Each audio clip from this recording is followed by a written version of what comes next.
buenos días. Bienvenidos a la primera clase de microbiología general y ocular. En esta primera clase nos vamos a ir introduciendo poco a poco en qué es la microbiología.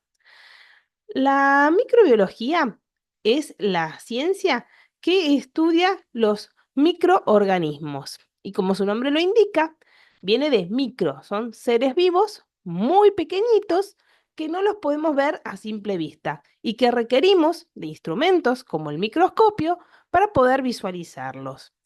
Existe una gran variedad de microorganismos que varían en base a su tamaño, su metabolismo, cómo interaccionan entre sí y con nosotros, y así los podemos agrupar en bacterias, virus, hongos, parásitos, etc. Nosotros convivimos diariamente con los microorganismos. En algunos casos va a haber un impacto benéfico y en otros casos perjudicial. Por ejemplo, existen en nuestro cuerpo más de 30 billones de bacterias. Si yo apoyo mi mano en una placa de medio de cultivo y lo dejo incubar, va a desarrollar las bacterias que están en la palma de mi mano. Si, por ejemplo, en cambio, abro una placa y la expongo al medio ambiente, seguramente en unos días me va a crecer hongos ambientales, porque aunque nosotros no lo veamos, en el aire hay pequeñas partículas de hongos llamadas esporas. Esta ganas de saber qué son los microorganismos, esa curiosidad, comenzó hace mucho tiempo con los famosos cazadores de microbios. El primero de ellos es Leeuwenhoek, que es considerado el padre de la microbiología. Él, utilizando lentes caseras, creó una especie de microscopio y se puso a visualizar diferentes fluidos, agua de lluvia, agua de pozo, y así pudo ver a las bacterias y protozoos. Una vez que empezamos a descubrir que existían estos microorganismos, nos preguntamos, ¿de dónde vienen? Y ahí surge la teoría del origen espontáneo. Es decir, ¿qué pasaba? Ellos veían que quizás si uno dejaba afuera, en el ambiente, un alimento, este se pudría por el desarrollo en el mismo de los microorganismos. Un fuerte retractor de esta teoría fue el famoso Louis Pasteur, que él demostró lo contrario. ¿Y cómo lo hizo? Agarró, hizo un experimento bastante sencillo. Hirvió uno de esos caldos donde normalmente crecerían las bacterias y para eso, para eliminar todos los microorganismos, y lo expuso al medio ambiente, pero entre el ambiente y el caldo colocó filtros y vio que no pasaba nada. O sea, el caldo per se no generaba microorganismos, sino que lo que, claro, que pasaba es que los microorganismos que estaban en el ambiente no podían llegar al caldo y contaminarlo por la presencia de esos filtros. Gracias a Luis Pasteur hemos tenido muchos avances en microbiología. Por ejemplo, la pasteurización altamente utilizada. Es una técnica que seguramente ustedes han escuchado nombrar, que consiste en calentar alimentos como la leche a altas temperaturas. De esa manera, bajamos la carga bacteriana, eliminamos los patógenos y el alimento es apto para el consumo. También antiguamente se creía que las enfermedades se debían a mala suerte, a tener algún maleficio o alguna de esas cosas raras. Y él decía que no, que se debía a los microorganismos. También trabajó mucho, no solo en demostrar esto, sino también en la lucha contra las enfermedades, como por ejemplo con el tema de las vacunas, con uno de los mecanismos de generar vacunas que es el de microorganismos atenuados. ¿Y cómo surge esto? Él trabajaba en realidad con una enfermedad que afecta a los pollos, producido por una bacteria, que también le debe el nombre, Pasteurella multocidens. Él le daba justamente el caldo con estas bacterias a los pollos se enfermaban y después veía qué es lo que ocurría con ellos, como con las características de la enfermedad. No sabemos si por azar o no, le dio a los pollos caldos, pero con bacterias que eran viejas. Entonces, ¿qué pasó? Cuando fue a ver a los pollos, pues, supuestamente para diseccionarlos y estudiarlos, vio que los pollos no habían fallecido, que estaban vivos y coleando. ¿Y esto es por qué? Porque, ¿qué pasó? Fueron expuestos a bacterias atenuadas, o sea, bacterias que no tienen la misma capacidad patógena. De esa manera, los, si bien se infectaban, los pollos generaban síntomas más leves y su sistema inmuno terminaba de vencer a la bacteria. Y esta es un poco, como decía, es una de las bases de uno de los mecanismos de generación de vacunas. Entonces nosotros nos exponemos a bacterias que no nos van a enfermar, pero de esa manera se estimula nuestro sistema inmune, nuestro sistema de defensa, y cuando nos exponemos a las bacterias que sí es patógena, esa misma bacteria pero patógena, no desarrollamos la enfermedad o la desarrollamos muy leve. Otro gran microbiólogo investigador fue Fleming, al cual le debemos también varios descubrimientos. Por ejemplo, uno de ellos es la lisocima, que es una sustancia que después vamos a ver más adelante en la materia, que tiene actividad bactericida y se encuentra presente en distintas secreciones, como por ejemplo las lágrimas. También eh, a él le debemos el gran descubrimiento de la penicilina, que fue la base para una gran familia de antibióticos que son los beta-lactámicos. ¿Cómo fue esto? Aparentemente se cuenta que hay varias historias, pero una de ellas dice que él era bastante desordenado, tenía un montón de placas y bueno, se fue de vacaciones y cuando volvió se puso a ordenar. Él trabajaba con una bacteria llamada estáfilo y bueno, tirando las placas encontró una que en la cual había desarrollado un hongo de esos ambientales, pero alrededor de ese hongo no había bacteria. Entonces empezó a estudiar un poquito más y así después se terminó aislando la sustancia que producía ese hongo, que era la famosa penicilina. Otro gran investigador y microbiólogo fue Koch. A Koch le debemos varias cosas. Por ejemplo, el uso de los cultivos en medio sólido, que consiste en a esos caldos se le agrega agar, o sea, una gelatina bien densa, y de esa manera queda sólido. ¿Y qué pasa? Entonces nosotros podemos trabajar aislando la bacteria en colonias separaditas, o sea, como puntitos en la placa. De esa manera es más fácil trabajar. Y también algo muy importante que son los postulados de Koch para asociar la enfermedad a un microorganismo. ¿Y en qué consiste esto?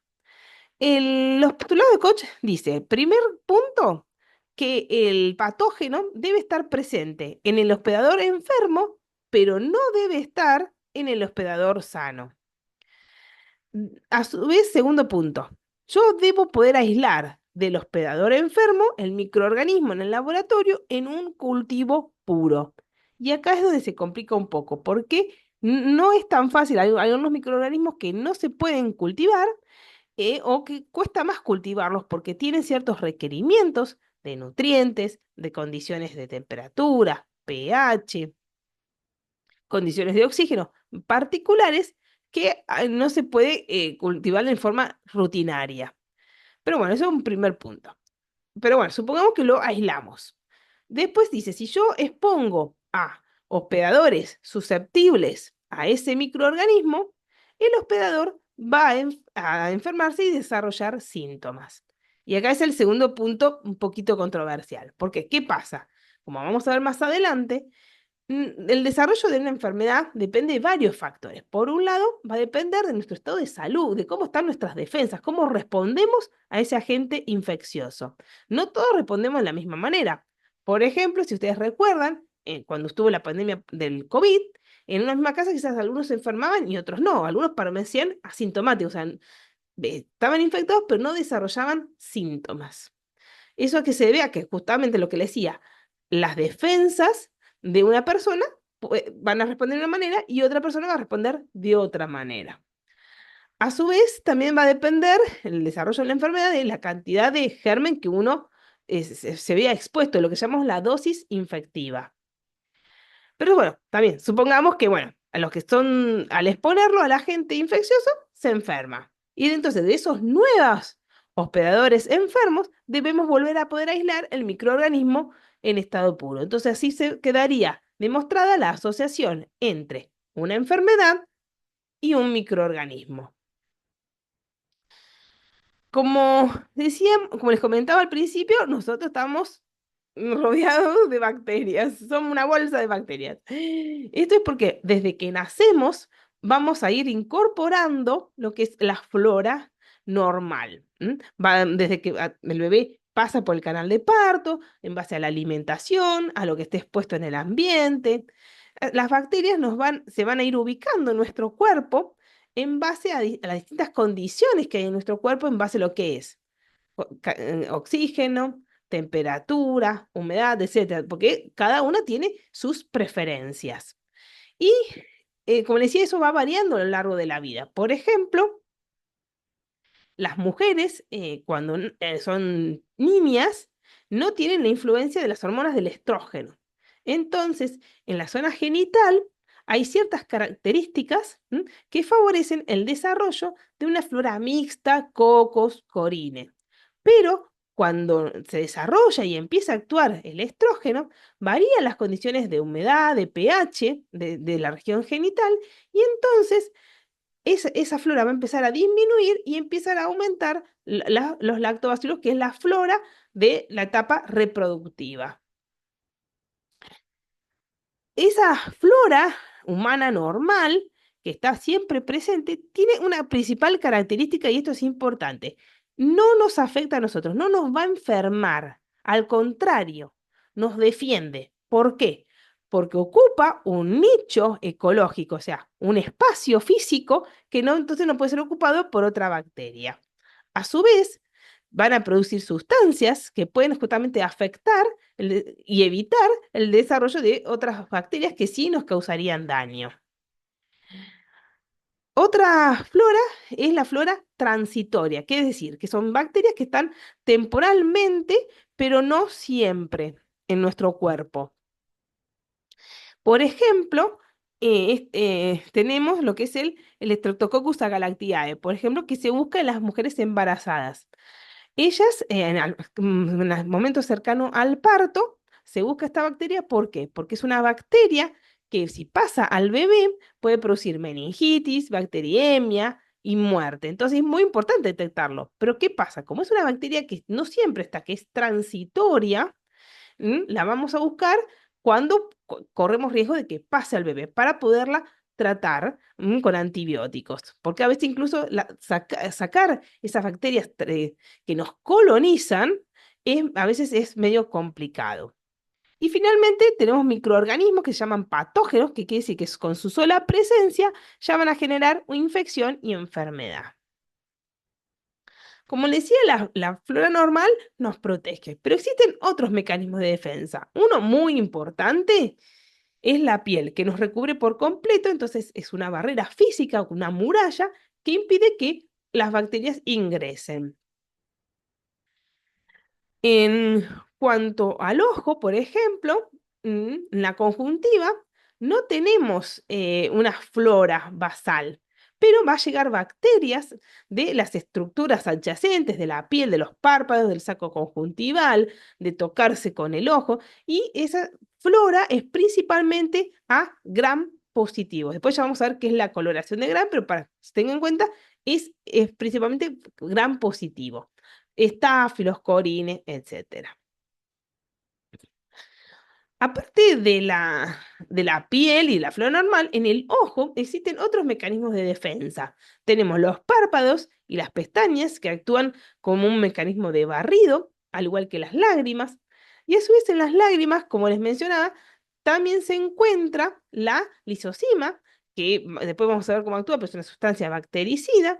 Y tenemos componentes del sistema inmune, de nuestro sistema de defensa, que sería porque es como el punto de inicio donde se puede montar la defensa, que son anticuerpos, que son la inmunoglobulina A secretora. Y si bien uno a veces tiende a asociar mal y pensar mal en los microorganismos como enfermedades, que yo, muchas veces también son beneficiosos. Y eso también es importante tenerlo en cuenta y mencionarlo. Son importantes en la industria alimenticia porque se usan para distintos alimentos. Tenemos el Roquefort, lo verde de ahí, el Roquefort es un hongo. Hay bacterias que fermentan y nos permite la creación de yogures. También la levadura produce también fermentación y para el pan, se usa para la cerveza, etcétera. En cuanto a la industria agropecuaria, también es muy utilizada las bacterias porque hay bacterias que promueven el desarrollo de las plantas que favorecen su crecimiento, y también hay bacterias y hongos que lo que hacen es evitar que la planta sea infectada por sus bacterias patógenas, desarrollen enfermedades, o sea que también son beneficiosas porque de esa manera disminuimos el uso de agroquímicos. También hay muchos estudios del uso de bacterias que degradan plásticos, hidrocarburos para un uso ya más ecológico, ambiental. Como les decía, los microorganismos son células. ¿Qué es la célula? La célula es la unidad funcional básica de nuestro cuerpo y sería como el ladrillo de la pared. Entonces las bacterias, bueno, justamente son células y estas células van a comportarse como si fuéramos nosotros, pero en miniatura. Piénsenlo de esa manera. Tienen un metabolismo, o sea que van a incorporar nutrientes y eliminar desechos al ambiente, se reproducen, generan descendencia, se pueden comunicar entre ellas porque liberan sustancias al ambiente que le va a llegar otra bacteria, o sea que pueden charlar entre ellas, tienen movimiento, diferenciación, es decir, a veces hay algunas bacterias, por ejemplo, que en condiciones adversas, lo que hacen es se diferencian en unas estructuras de alta resistencia como son las esporas, y eso les permite perdurar. Y también pueden evolucionar, o sea, pueden sufrir cambios en su material genético que no solo es beneficioso a veces para ellas, sino que también después lo pueden pasar a su descendencia. Como les decía, para facilitar el estudio, nosotros tenemos como que clasificar a todos los organismos y así surge lo que es el árbol de la vida o filogenético, que tiene, como pueden ver, tres grandes ramas y después una raíz o un origen común llamado Luca. Las bacterias y las arqueas están dentro del grupo de los procariotas. ¿Qué quiere decir procariotas? Procario, antes del núcleo. Es decir, que el material genético está disuelto en el interior de la célula, pero no está rodeado por una membrana nuclear, como pasa con los eucariotas, o sea, con nosotros. O sea, pues es previo al núcleo. Y tenemos que las más viejitas, o sea, las más cercanas a Luca, son las arqueas, son como las bacterias primitivas, imagínenselo de esa manera, las que están en los principios de los tiempos, porque tienen ciertas características como, por ejemplo, el poder crecer a temperaturas de 100 grados, por ejemplo, en los geyser. Sin embargo, a pesar de que son las más antiguas, pueden ver que están como más cercanas a nosotros. Es como que comparte ciertas características metabólicas, o sea, metabólicamente medio pareciditas. Después tenemos las bacterias, que ya están un poquito más evolucionadas.